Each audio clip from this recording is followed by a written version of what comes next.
On a crisp autumn morning in downtown Seattle, life was about to change dramatically for a hardworking single mother and her observant 6-year-old daughter.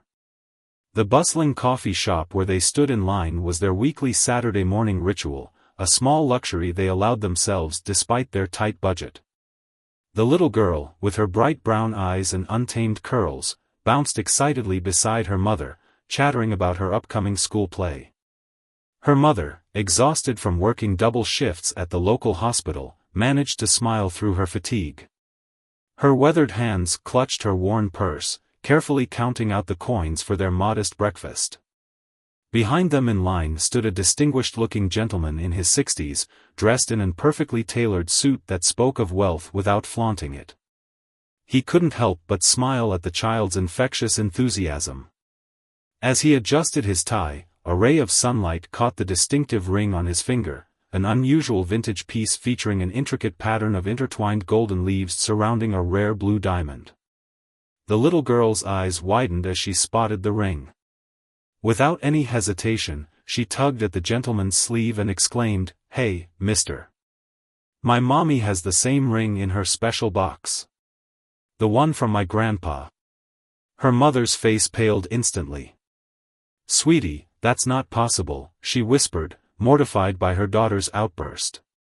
But the businessman's expression had already transformed from mild amusement to intense curiosity.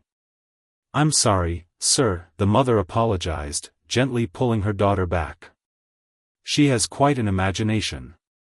But her trembling hands and the way she avoided eye contact told a different story. The businessman introduced himself as Richard Chen, one of Seattle's most successful real estate developers. With gentle persistence, he asked about the ring the child had mentioned. The mother, who introduced herself as Angela, reluctantly explained that she had inherited a ring from her father, who had passed away when she was just a teenager. "My father worked as a gardener for wealthy families," Angela explained softly, her eyes distant with memories.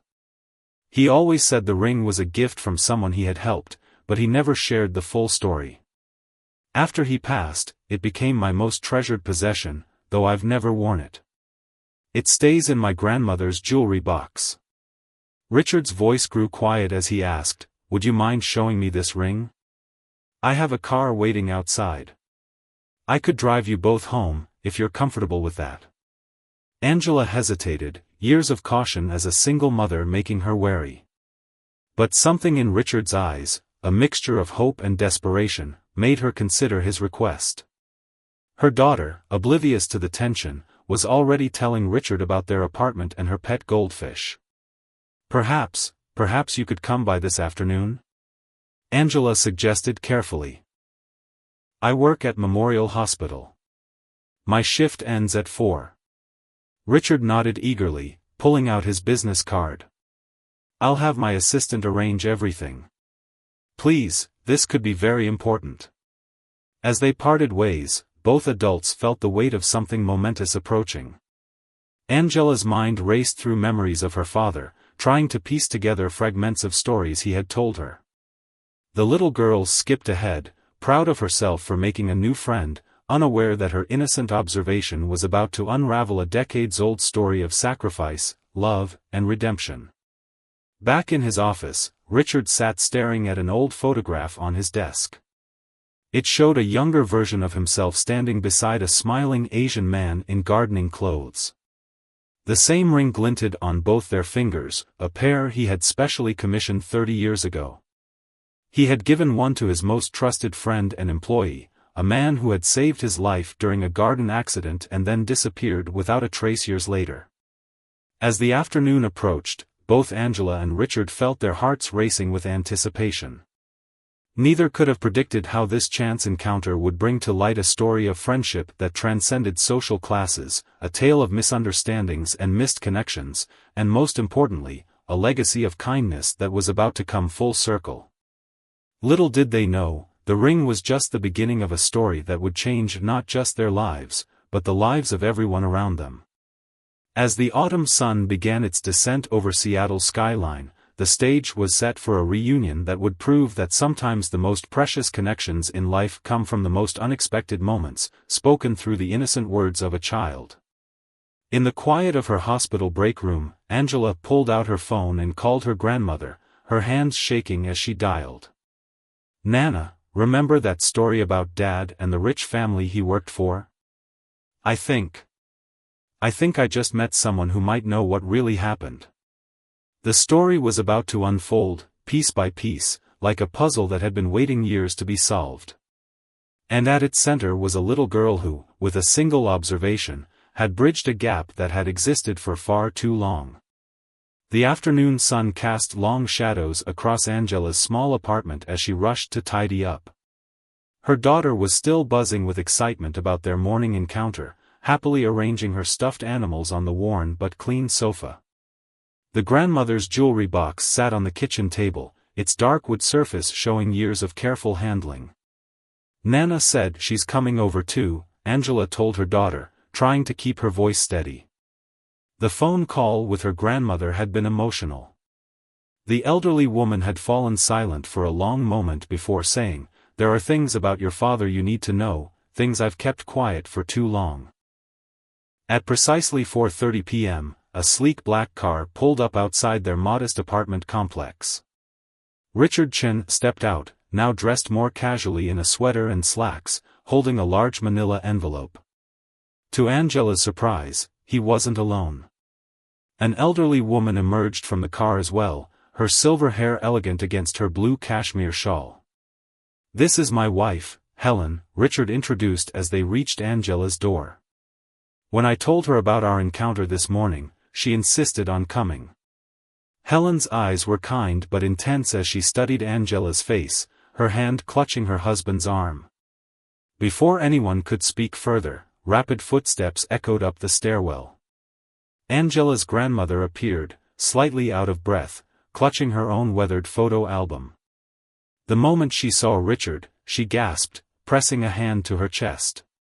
"Mr. Chen," she whispered. "After all these years." The small apartment suddenly felt charged with unspoken recognition. Angela's daughter, sensing the adult's tension, quietly retreated to her room with unusual perception for a 6-year-old. They gathered around the kitchen table, where Angela carefully opened the grandmother's jewelry box. There, nestled in faded velvet, lay a ring identical to Richard's, the same intricate golden leaves, the same rare blue diamond. Helen let out a soft sob when she saw it. "Your father," Richard began, his voice thick with emotion, "was more than just my gardener. Lu Wei was my friend, my brother in everything but blood." He pulled photographs from his manila envelope, spreading them across the table. They showed a younger Richard and Angela's father together, at parties, at garden ceremonies, even at what looked like Richard's wedding. "What happened?" Angela asked, her fingers tracing her father's smiling face in one of the photos. "Why did he never tell me about any of this?" Helen spoke up, her voice gentle but filled with old pain. "It was our fault. We let pride and misunderstanding destroy something precious." She turned to Angela's grandmother. "You were right to be angry with us, Mrs. Liu. We should have tried harder to make things right." The grandmother nodded slowly, opening her photo album. "Wei was so proud of these rings," she said, showing them a picture of Angela's father holding a small jewelry box. "He told me the story the day he received it. How he found Mr. Chen collapsed in the garden from a severe allergic reaction. How he used Mr. Chen's emergency medication and stayed with him until help arrived." Richard wiped his eyes. "I had the rings made to symbolize our friendship. 2 identical pieces, to show that no matter our different backgrounds, we were equals. Wei tried to refuse, saying it was too expensive, but I insisted. They were custom-made by an artisan in Hong Kong, only 2 in existence. But then came the incident," Helen added softly. "The newspaper article that changed everything." Angela leaned forward. This was a part of her father's life she'd never known about. Her grandmother pulled out a yellowed newspaper clipping from the album. The headline read, "Local billionaire's valuable ring missing after garden party." "Someone stole Richard's ring at a charity event," Helen explained. The press somehow got hold of the story and implied it was an inside job. They never named Wei directly, but the whispers started. Richard continued, his face haunted by old regret. Our so-called friends made comments about how Wei had a matching ring. Nobody said it outright, but the implications were clear. I should have shut it down immediately, should have defended him more strongly. Angela's grandmother's voice was sharp with remembered hurt. Instead, you asked him to lie low for a while. To stop wearing the ring to work. To make himself scarce when your society friends visited. I thought I was protecting him from the gossip, Richard admitted, his shoulders slumping. I realized too late that I had betrayed our friendship by even entertaining those doubts. When Wei resigned the next week, I was too ashamed to stop him. Too proud to admit my mistake. He never took off his ring after that, the grandmother said softly. Wore it every day until he passed away. He said it reminded him that true friendship existed, even if it didn't last. Angela sat in stunned silence, tears rolling down her cheeks. All these years, she'd had no idea of the depth of her father's relationship with the Chens, or the pain he'd carried. 3 months after Wei left, Richard continued, pulling out another document, my ring was found. It had fallen into a garden drain during the party. By then, Wei had moved away, changed his number. We tried to find him, but he didn't want to be found, Angela's grandmother finished. His pride was hurt, yes, but more than that, his heart was broken. He'd lost not just an employer, but a brother. Helen reached across the table, taking Angela's hand. We never stopped looking. We set up a trust in Wei's name, hoping he would come forward. When we heard about his passing, it was too late to make amends. But the trust, it's still there, waiting. The room fell silent except for the distant sound of Angela's daughter playing in her room. The afternoon light had shifted, casting everything in a warm, golden glow. 5 lives connected by 2 rings, by love and loss, by mistakes and missed chances, and by the innocent observation of a child who saw past all the complications to a simple truth: the rings were the same, because the friendship had been real. Richard cleared his throat. Angela, I know nothing can make up for lost time, but please, let us honor your father's memory. Let us be the family to you that we should have been all along. As Angela looked at the rings glinting side by side on the table, she felt her father's presence strongly in the room. She could almost hear his gentle voice telling her what he'd always said: sometimes life gives you a second chance at a first impression. The story wasn't over, it was, in many ways, just beginning. But the weight of unspoken words and unexplained absences was finally lifting, making room for something new to grow, just as her father had tended his beloved gardens, making space for fresh blooms among the old.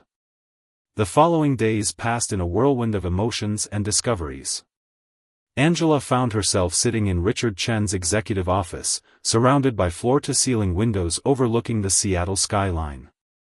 Her daughter was at school, and Helen had insisted on picking her up later, already embracing the role of surrogate grandmother with enthusiasm. The trust fund your father's name, Richard explained, sliding documents across his polished desk, has grown significantly over the years. We originally set it up with a portion of our company shares, hoping he would return. His voice softened. Those shares are now worth over $20 million. Angela's hands trembled as she looked at the papers. Her mind flashed to the countless nights she'd spent worrying about bills, the sacrifices she'd made as a single mother, the extra shifts she'd picked up at the hospital just to make ends meet. I can't accept this, she whispered. You must, came a voice from the doorway. Helen Chen stood there, holding a worn leather journal. We found this in our old house's garden shed yesterday. It's Wei's gardening journal. She walked over and placed it gently in Angela's hands. He wrote in it every day. You should read it. With shaking fingers, Angela opened the journal. Her father's familiar handwriting filled the pages, not just with notes about plants and seasons, but with his thoughts, dreams, and observations. She turned to an entry dated just weeks before he left the Chen's employment. Today little Angela visited me at work again. Mr. Chen insisted she join us for lunch in the main house, not in the garden cottage where I usually eat. He said family doesn't eat separately. When she spilled her juice on their expensive carpet, Mrs. Chen just laughed and said it needed replacing anyway. They treat her like their own granddaughter. This is what I always wanted for her, to grow up without the barriers I faced. Perhaps that's why the current situation hurts so deeply. Tears blurred Angela's vision. Helen moved to her side, wrapping an arm around her shoulders. Your father was the most honorable man we've ever known, she said softly. When the ring went missing, our social circle's reaction revealed their true colors. But our mistake was caring more about their opinions than standing by the one person who had proven himself a true friend. Richard stood and walked to a large painting on his office wall. He carefully removed it, revealing a wall safe. There's something else you should see, he said, removing a small box. Inside was a collection of unsealed envelopes, all addressed to the Chen family in her father's handwriting. We found these after he passed, Richard explained, his voice rough with emotion. He'd written them over the years but never sent them. The last one was dated just days before his heart attack. Angela read through the letters one by one. They told a story of a proud man who missed his friends desperately but couldn't bring himself to reach out. Who watched from afar as their company grew, celebrating their successes in silence. Who never lost faith in the friendship they'd shared, even if he couldn't find a way to rebuild it. The last letter was different from the others. In it, her father wrote about his failing health and his biggest regret, that Angela would grow up without knowing the people who had been like family to him. He wrote about the ring, still on his finger, and his hope that someday it would lead her back to them. Your father was wiser than any of us, Helen said softly. He knew the ring would eventually tell its story.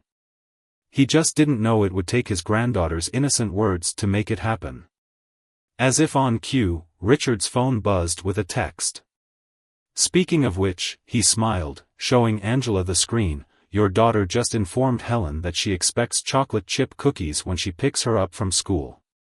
Apparently, that's what real grandmas do. Angela couldn't help but laugh through her tears. She's never had a grandmother who could bake before, she explained. My mom passed when I was young, and Dad's mother.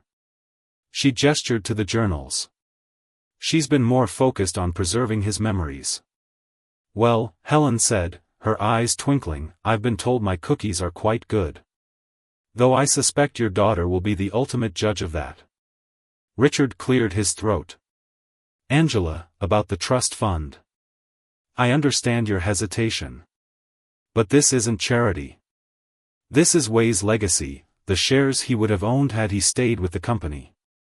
He earned this through years of loyalty and friendship, even if we failed to honor that friendship in the end.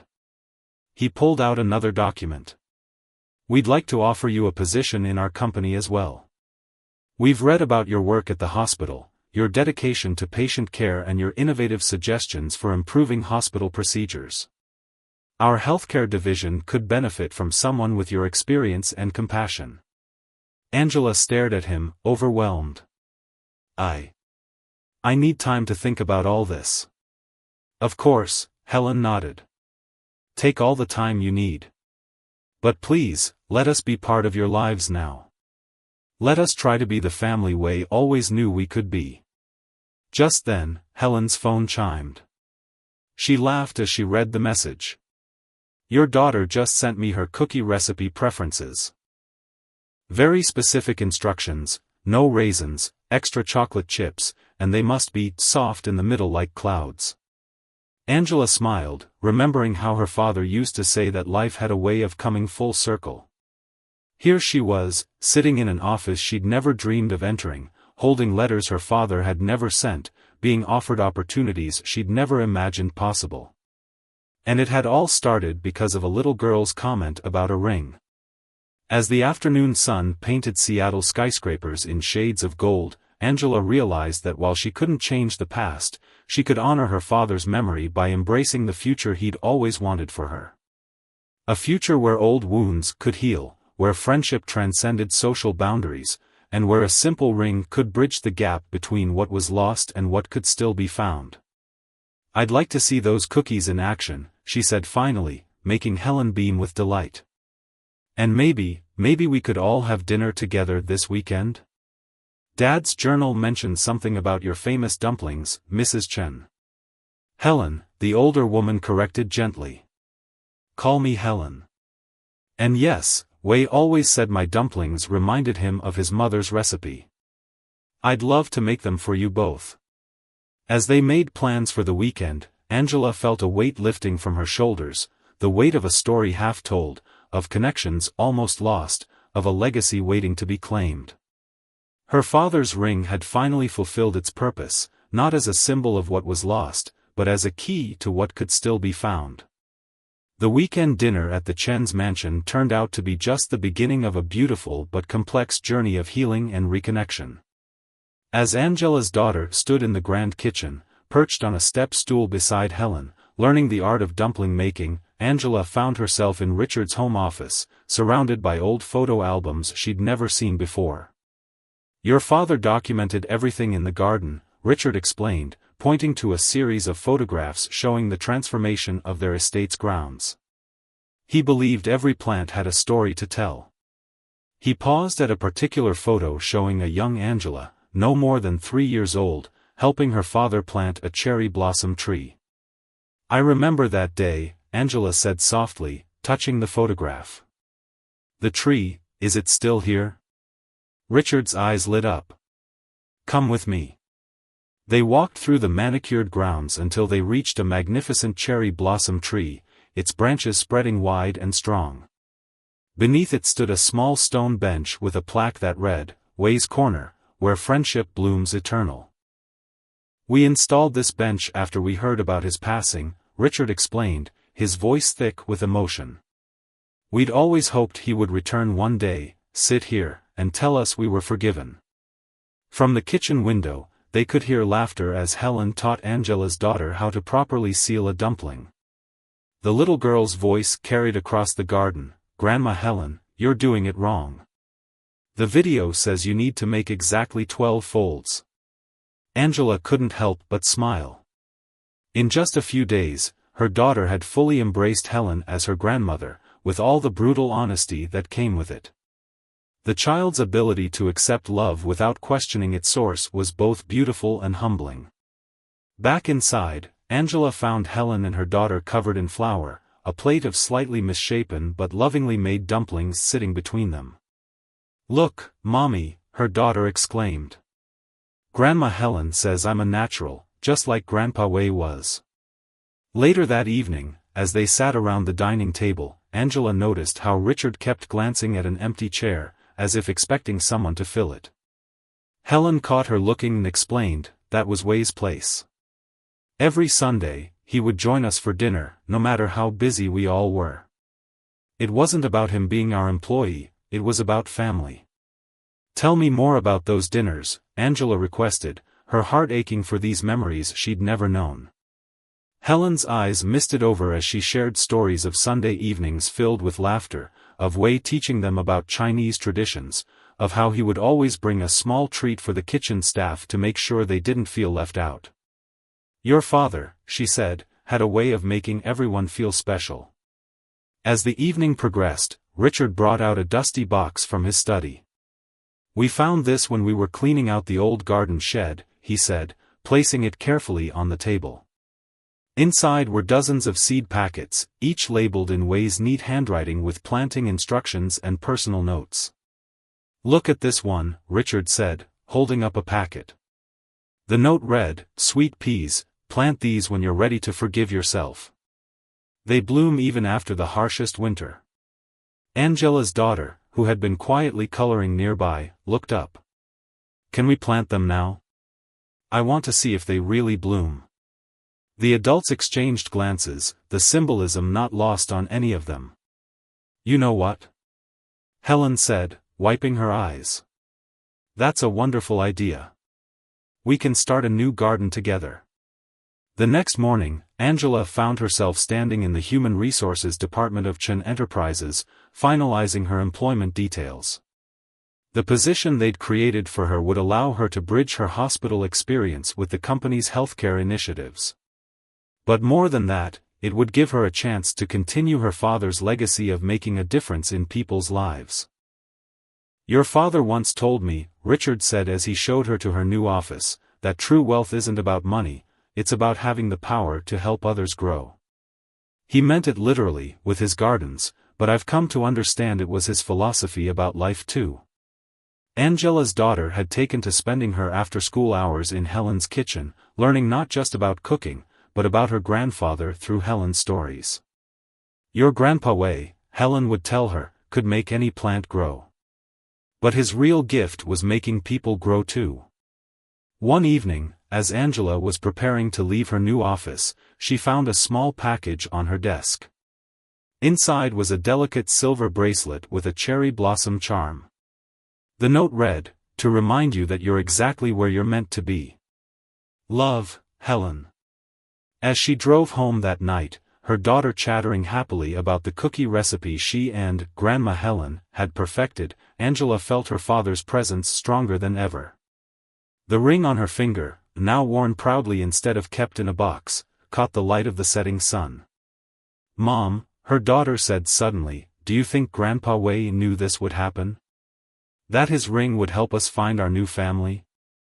Angela thought about the seed packets waiting to be planted, about the cherry blossom tree standing strong in Wei's corner, about the empty chair at the Chen's dinner table that somehow didn't feel so empty anymore.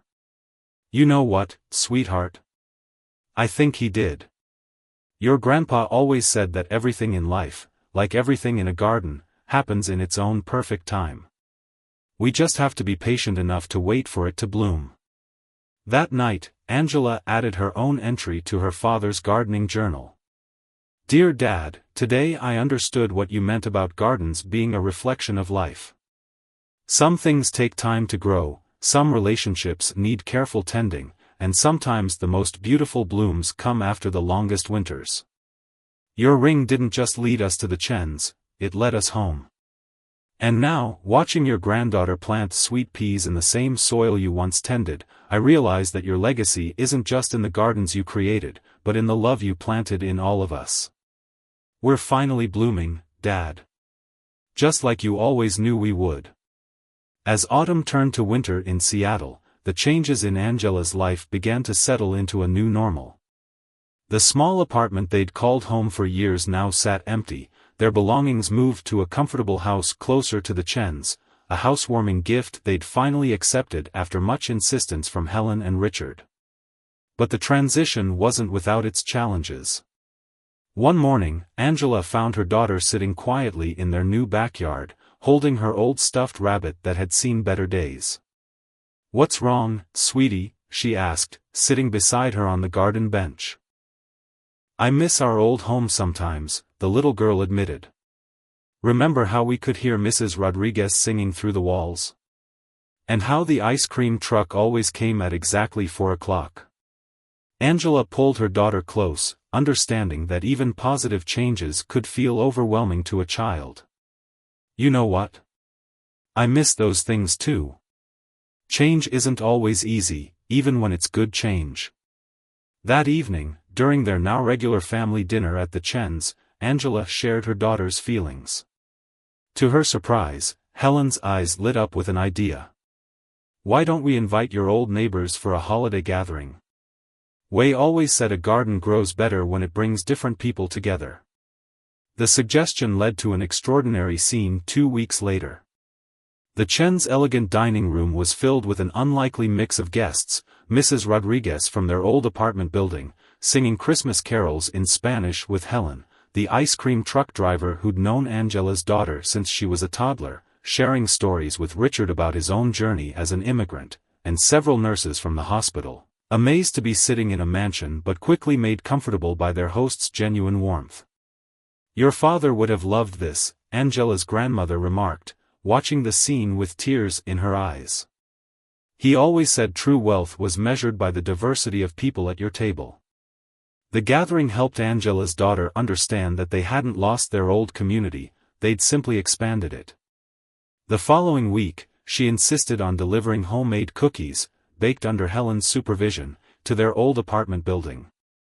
As winter deepened, Angela found herself facing an unexpected challenge at work. Despite her position at Chen Enterprises being earned through merit, whispers began circulating about nepotism and favoritism. One morning, she overheard two colleagues in the break room. "Sure, she's qualified, but let's be honest, she only got the healthcare director position because of her connection to the Chens." The word stung, reminding her of the gossip that had driven her father away years ago. That evening, she confided in Richard during their weekly one-on-one meeting. "Your father faced similar whispers," Richard said, pulling out an old newspaper clipping from his desk. It was an article about a garden competition Wei had won. "They said he only won because he worked for us.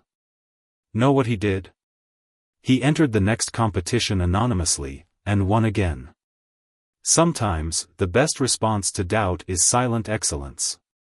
Taking her father's example to heart, Angela threw herself into her work. She developed an innovative patient care program that caught the attention of several major hospitals. When the program was featured in a medical journal 3 months later, with Angela's research and data speaking for itself, the office whispers turned to respectful recognition. Helen, who had been quietly observing Angela's struggles, shared a story one evening as they worked together in the garden. "Wei once told me about a technique called invisible mending in gardening. It's when you repair damage to a plant so skillfully that no one can tell it was ever hurt. He said people are like that too, the strongest ones are often those who've had to mend themselves quietly." The garden they were tending had become a special project. Using Wei's old seed packets and notes, they were recreating elements of his original design, with Angela's daughter serving as an enthusiastic assistant. The little girl had inherited her grandfather's green thumb, showing an uncanny ability to nurture even the most delicate seedlings. One Saturday morning, as they were planting a new row of sweet peas, they discovered something extraordinary. Buried beneath the soil was an old tin box. Inside, they found more of Wei's journals, ones no one knew existed. These were different from his gardening notes, they were letters to his granddaughter, written years before she was born. "My dearest grandchild," one letter began, "I may never meet you, but I want you to know that love, like a garden, can grow in the most unexpected places. The ring I wear as I write this is more than just jewelry, it's a seed I'm planting for your future. Someday, it will bloom into a connection you'll need, just as every plant blooms exactly when the garden needs it most." The discovery of the letters brought a new dimension to their healing journey. Each weekend, they would read one letter together as a family, sitting in Wei's corner under the cherry blossom tree. The letters contained not just wisdom about gardening, but life lessons that seemed eerily prescient. "Life," one letter read, "is like the seasons. Sometimes you need the harsh winters to appreciate the spring. And sometimes, the most beautiful gardens grow in places where the soil was once broken." As spring approached, Angela's daughter came home from school one day with an interesting request. Her class was having a career day, and she wanted both Richard and Helen to come along with Angela. "Because," she explained with the simple logic of a child, "I have more family to be proud of now." Standing at the back of the classroom, watching her daughter proudly introduce her bonus grandparents to her classmates, Angela felt the weight of her father's ring on her finger. She understood now that it had never been just a piece of jewelry, it was a bridge between past and present, a seed that had finally bloomed into the garden of family her father had always dreamed of creating. That evening, as they sat around the dinner table, no longer with an empty chair, but with seats filled with love and laughter, Helen raised her glass in a toast. "To Wei," she said, her voice full of emotion, "who taught us that the most precious things in life often come disguised as simple garden wisdom. That every seed needs time to grow, that the strongest roots are often invisible, and that the most beautiful gardens are those tended by many hands. Angela's daughter, wearing the miniature gardening apron Helen had made for her, added her own wisdom, and that sometimes, all you need is a ring and a brave heart to find your way home. As the Seattle rain tapped gently against the windows, Angela thought about how far they'd come from that chance encounter in a coffee shop. Her father's ring glinted in the soft light, not just a symbol of what was lost, but a beacon of what had been found, and what was still growing, season by season, in the garden of their expanding family. Spring arrived in Seattle with an unexpected burst of media attention. A local journalist, who had been a patient in one of the hospitals implementing Angela's new care program, became intrigued by the story behind its creator. What began as a simple interview about healthcare innovation unexpectedly unveiled the remarkable tale of two rings, a gardener's legacy, and a child's innocent observation that brought two families together. The article, titled "The Ring That Bridged Two Worlds," went viral online, touching hearts across the city and beyond. But it was what happened next that truly showed how one story of reconciliation could spark a chain reaction of healing in the most unexpected ways. One morning, Richard arrived at his office to find an elderly man waiting for him. The man introduced himself as a former business partner who had severed ties with Chen Enterprises 20 years ago over a misunderstanding similar to what had happened with Wei. "I read about Wei's ring," the man said, his voice trembling. "I've been carrying my own regrets for 2 decades. Perhaps it's time to lay them down." That conversation led to not just a reconciliation, but a new joint venture that would create hundreds of jobs in underserved communities. The project's name?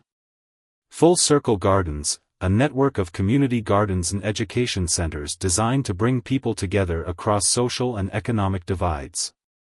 Helen, inspired by the way her cooking sessions with Angela's daughter had helped bridge their family's gap, started a program called Grandma's Kitchen at the local community center.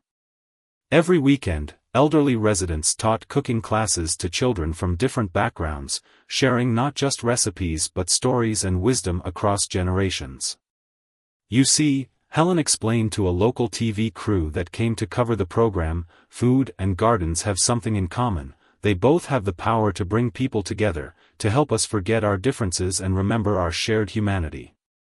Angela's daughter, now proud of her role in the family's story, started a school project called The Ring of Friendship. She encouraged her classmates to share stories of lost connections in their own families, leading to several other emotional reunions in their community. During one of these school presentations, a quiet boy shared how his grandfather had also worked as a gardener for a wealthy family but had left after a dispute.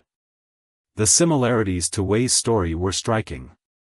With the help of Richard's connections and Helen's persistent research, they were able to locate the family and facilitate a meeting that healed another decades-old wound. "It's like ripples in a pond," Angela observed one evening as they sat in Wei's corner, watching the cherry blossoms float on the breeze. "Dad's story isn't just our story anymore, it's becoming a catalyst for other people to face their past and repair broken bonds." The impact reached even further when Angela was invited to speak at a healthcare conference about her patient care program. Instead of just presenting data and statistics, she shared the story of how her father's ring had taught her the importance of treating every patient as part of an extended family. In healthcare, like in gardening, she told the audience, the most important element is not the medicine or the fertilizer, it's the human connection, the trust that grows between caregiver and patient, the understanding that every person's story matters.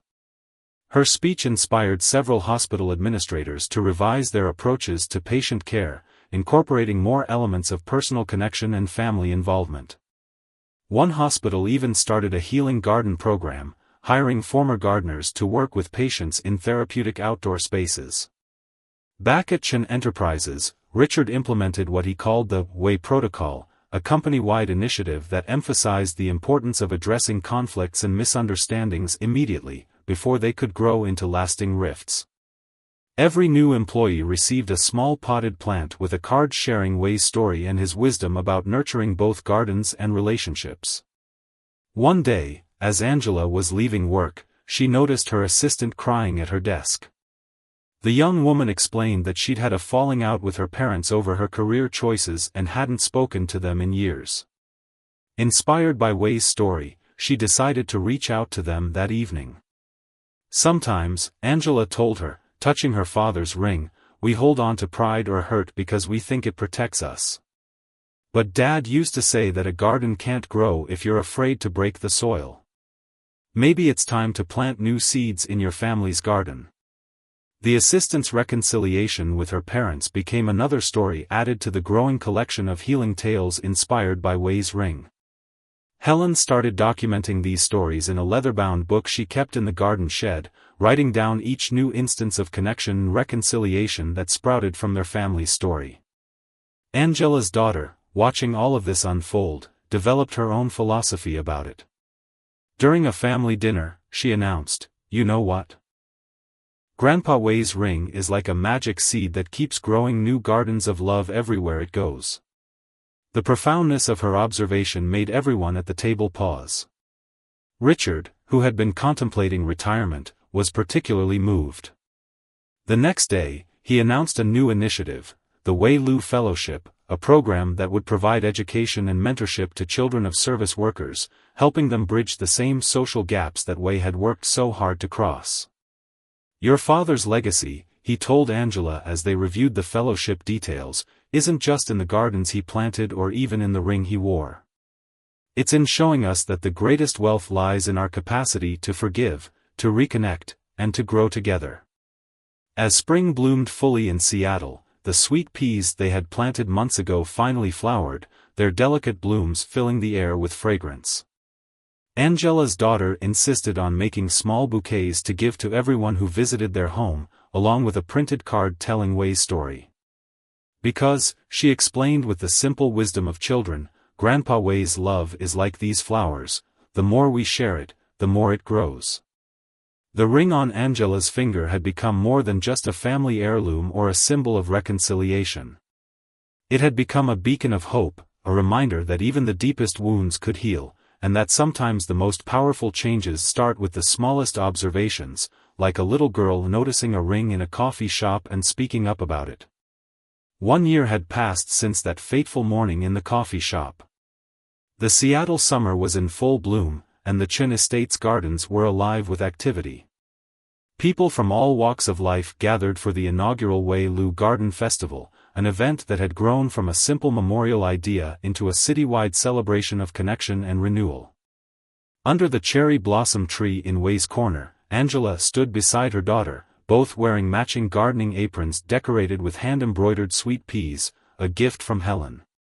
They watched as dozens of families planted flowers together, each adding their own piece to the community garden that had once been Way's private sanctuary.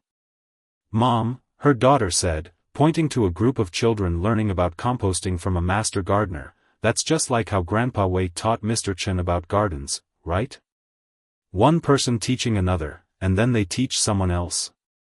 Angela smiled, touching the ring that had started it all. "Exactly, sweetheart. That's how love grows, by passing it on." The festival was more than just a gardening event. In one corner, Helen had set up an outdoor kitchen where families shared traditional recipes passed down through generations. Near the greenhouse, Richard led tours of the newly established Way Lu Memorial Library, which housed not just gardening books but also recorded stories of reconciliation and renewal from throughout the community. Angela's grandmother, who had once guarded Way's memories so carefully, now sat at a storytelling station, sharing tales of her late husband with eager listeners. Her eyes sparkled as she showed visitors the original photographs of Way and Richard, the two rings glinting in the sunlight of a younger day. The impact of their story had spread far beyond Seattle. The Way protocol had been adopted by companies across the country, leading to countless stories of workplace reconciliation. Hospitals implementing Angela's patient care program reported significant improvements in recovery rates, with many attributing the success to its emphasis on human connection. But perhaps the most meaningful impact could be seen in the smallest moments. Like when Angela's daughter's class project inspired a nationwide school program called Growing Together, teaching children about conflict resolution through gardening metaphors. Or when Helen's Grandma's Kitchen program expanded to senior centers across the state, bridging generational gaps one recipe at a time. During the festival, Richard gathered everyone around the central fountain for a special announcement. 1 year ago, he began, his voice carrying across the hushed crowd. A little girl noticed a ring and spoke up about it. That simple act of childhood honesty unraveled years of misunderstanding and showed us that it's never too late to rebuild what was broken. He unveiled a plaque that would be permanently installed in the garden. It bore Way's favorite saying, "In the garden of life, every season brings a chance to grow." Below it was a second inscription, dedicated to the power of second chances and the wisdom of children who remind us to keep our hearts open. As the crowd applauded, a gentle rain began to fall, a typical Seattle summer shower. But instead of running for cover, families stayed in the garden, sharing umbrellas and laughter. Angela's daughter twirled in the rain, her face turned up to the sky. "Look, Mom," she called out. "The rain is making rainbows in the fountain." Indeed, the sunlight breaking through the shower created perfect little rainbows across the garden. Helen, who had joined them under the cherry tree, whispered, "Way always said rain was the garden's way of reminding us that beauty can come from gray skies." Later that evening, as the festival wound down, Angela found herself back in Way's corner with Richard and Helen. Her daughter had fallen asleep on a garden bench, clutching a journal she'd started, her own collection of garden wisdom and family stories. "You know," Richard said, looking at his ring, "I used to think these rings were a symbol of what we lost. Now I understand they were really a promise of what would someday be found." Helen added, "Way knew. Somehow, he knew that these rings would eventually bring us all together. That's why he never gave up hope, never sold his ring, never stopped believing in the power of connection." Angela's grandmother joined them, carrying a small box. "I found this in Way's old things," she said. "I think now is the right time." Inside was a third ring, smaller than the others but with the same intricate pattern of golden leaves and blue diamond. A note accompanied it, "For my granddaughter, when she's old enough to understand that some bonds can never be broken, only waiting to be rediscovered." As Angela held the tiny ring, tears flowing freely, her daughter stirred on the bench. "Is that for me?" she asked sleepily. "Yes, sweetheart," Angela smiled. "Your grandfather left it for you, knowing that someday you would help bring our family back together." The little girl slipped the ring on a chain around her neck, just as the last rays of sunset painted the garden in shades of gold. "Can we do this every year?" she asked. "The festival, I mean. So other families can find each other too?" Richard and Helen exchanged glances. "We already have next year's festival planned," Helen revealed.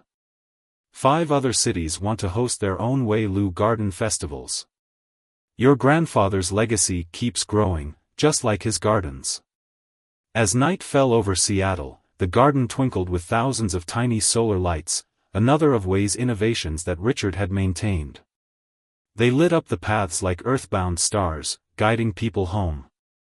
Angela looked at her father's ring, now a symbol not of loss but of infinite possibility. In its reflection, she could see the 3 generations gathered in the garden, her daughter, herself, and the Chens who had become the grandparents her daughter never had. She thought about all the lives touched by their story, all the relationships healed, all the gardens planted in Way's memory. "Dad always said every garden needs 3 things," she shared softly. "Seeds of hope, rain of forgiveness, and time to grow. But he forgot one thing, it also needs people brave enough to believe in second chances." Her daughter, wise beyond her years, added, "And little girls who aren't afraid to speak up about matching rings." As laughter filled the garden one last time that evening, Angela realized that their story wasn't really ending, it was just beginning a new season. Like any good garden, it would continue to grow, to inspire, and to remind people that love, like the most resilient of plants, can bloom even after the longest winter.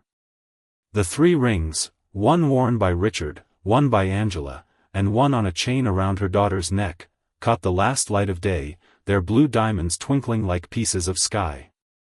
They were no longer just jewelry or even symbols of reconciliation. They had become seeds of hope, planted in the fertile soil of forgiveness, growing into a garden of second chances that would continue to bloom for generations to come.